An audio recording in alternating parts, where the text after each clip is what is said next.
unbelievably, we are halfway through the year now. It is the end of June at the time of filming, which means we are 1 month closer to Christmas, my favorite time of the year. And it also means that it is time for my June wrap-up and July TBR.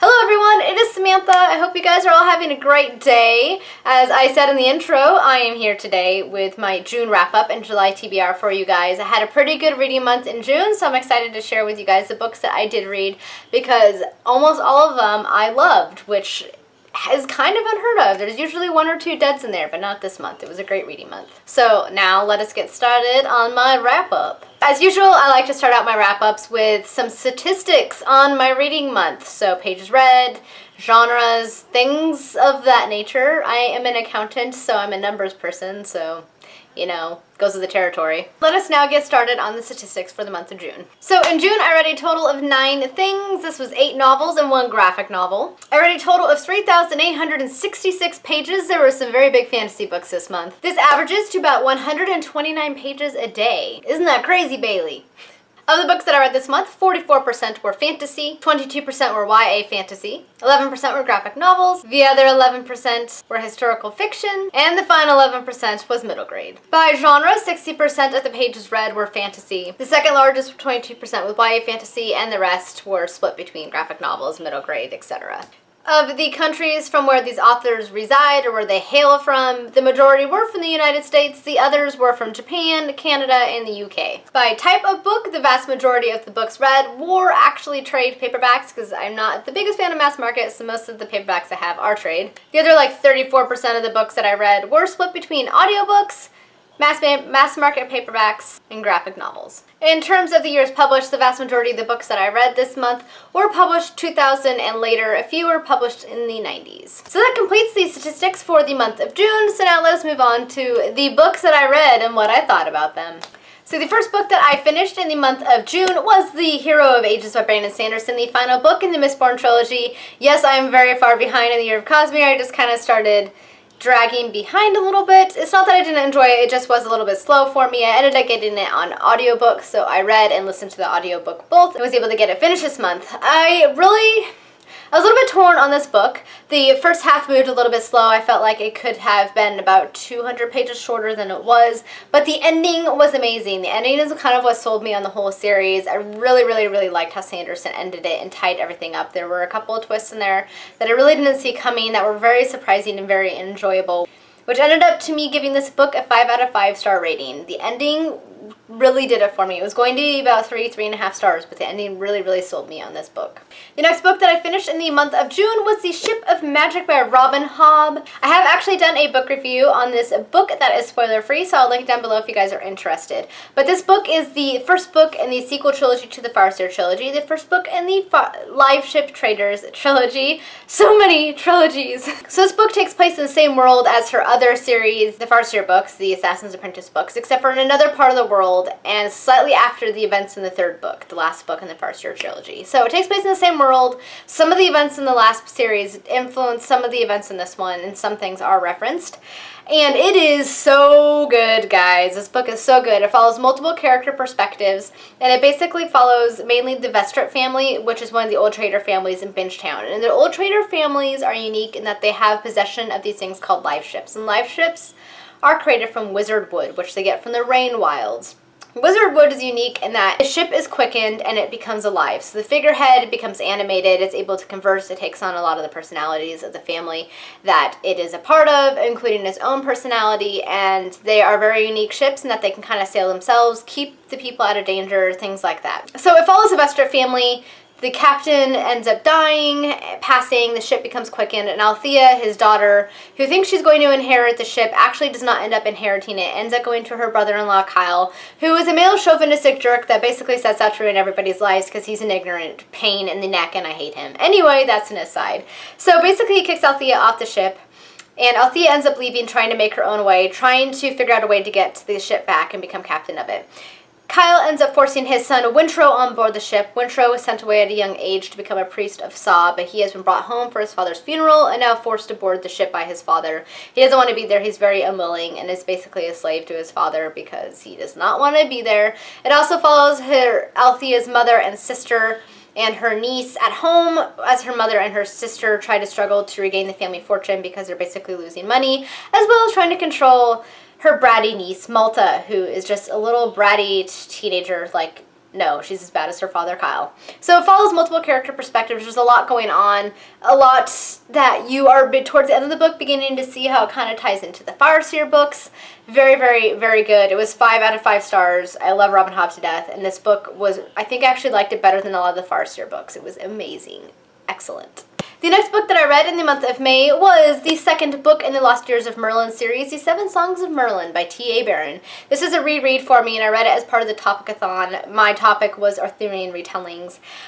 I forgot how much this book annoys me because Merlin is such a brat, a very selfish brat in this book. He is very self-centered and you just kind of want to smack him the whole time, so he makes horrible decisions. So this is my least favorite of the books in this series. I have read all, I think, but the last one. I ended up giving it 3 out of 5 stars because he annoyed me so much. I do remember them getting a lot better after this one because Merlin kind of tends, he grows up throughout them. So I will continue on with my reread of this series, but yes, this one got 3 out of 5 stars from me because he was just driving me nuts. The next book that I finished in May was A Son of Neptune by Rick Riordan, the second book in the Heroes of Olympus series.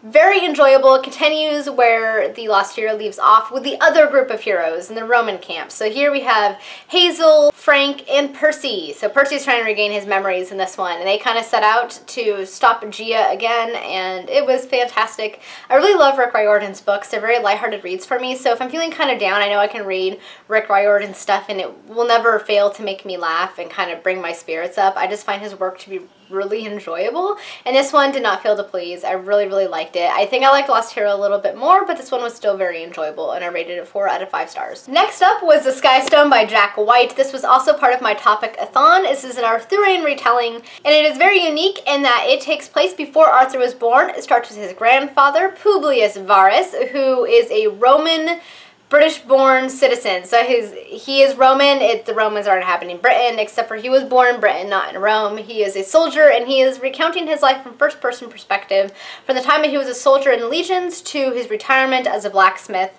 a very skilled blacksmith in the village where he grew up, to coming together with his best friend Caius Britannicus, who was a general of his legion, and together they both kind of set out to create a nation for themselves after Rome collapses. So it's kind of setting up for the birth of Camelot.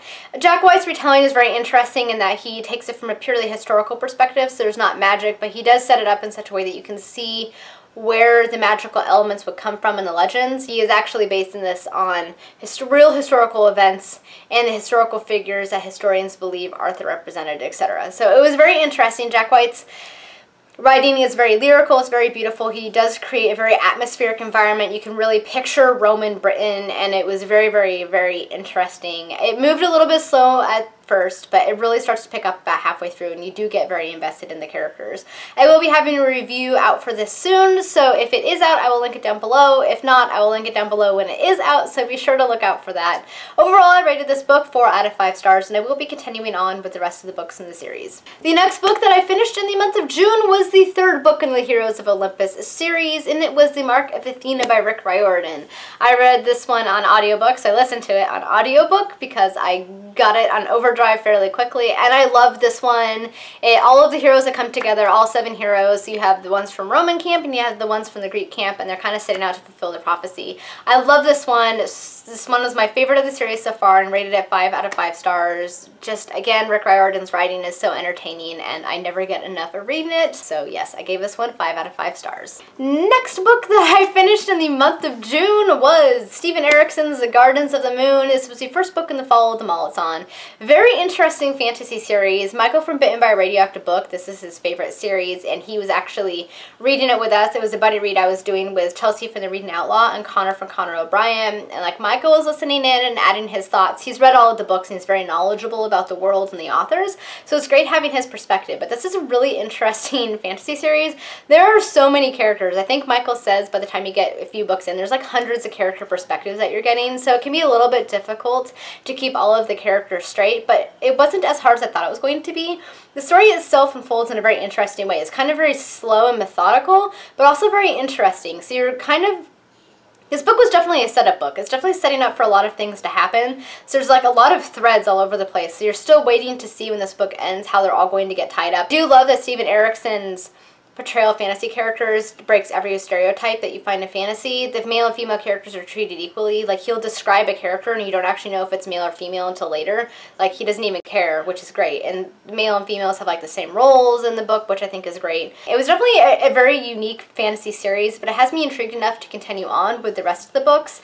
I don't even know where to begin to describe the plot. It's basically about this empire that is hell-bent on conquering all of the lands around it and continents, but a group of people are trying to kind of prevent that from happening. A new empress has taken over, killed the old emperor, and she's trying to kill off everybody allied with the old emperor while still trying to conquer all of these lands, and the people who like the old emperor are trying to fight against that. And then you have people from other worlds, like the Moonspawn, which is this traveling fortress in the sky, and they're not necessarily human, and it has these really interesting magical elements called warrens, which are basically parallel worlds almost, where people draw their magic from. You could also travel in these warrens as well as drawing magic from them.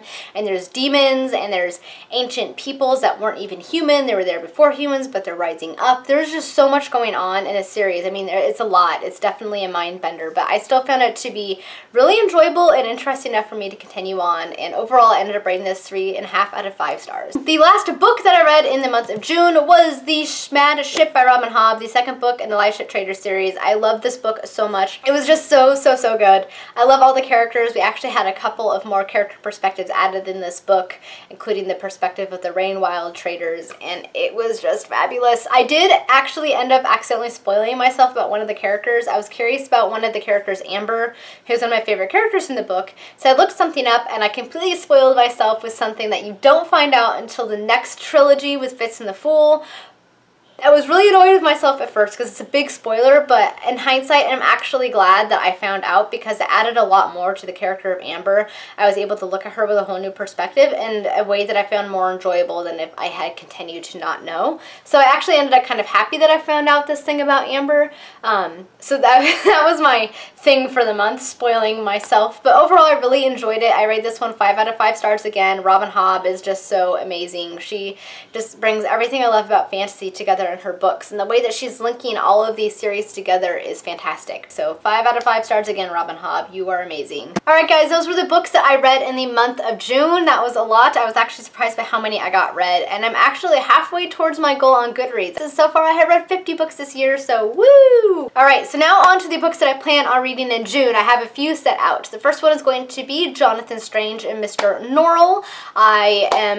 I've watched a couple episodes of the show, but now I'm going to be reading this book as a big buddy read, and I cannot wait. It's like 1,000 pages. I didn't realize it was that long, but I love alternate historical retellings. So it takes place in England, and there's these magicians and things happen, and I can't wait to check it out and read it. It's going to be great. The next book I'm going to be reading is Blue Lily, Lily Blue, the third book in the Raven Cycle by Maggie Stiefvater. I cannot wait to continue on. I loved the Raven Boys and the Dream Thieves, and now I'm going to read book 3, so that'll be exciting. Next this month, I want to finish The Three Musketeers by Alexandre Dumas. I started this in March, but I got sidetracked by a lot of buddy reads and other books I had to get read, so I wasn't able to finish it, but I do want to finish it this month because I really liked what I had read so far. I think I am 168 pages in, so I cannot wait to finish it. The next book I'm going to be reading this month is The Iron Ship by K.M. McKinley. That was sent for this by review by Simon & Schuster, and I cannot wait to read it. It seems like it'll be really interesting. I believe it's out already in the UK, but it's not out yet in the US. It's a fantasy book, but it also has steampunk elements in it, which seems really intriguing, so I'm excited to see how it's going to be. I also think the cover's kind of cool.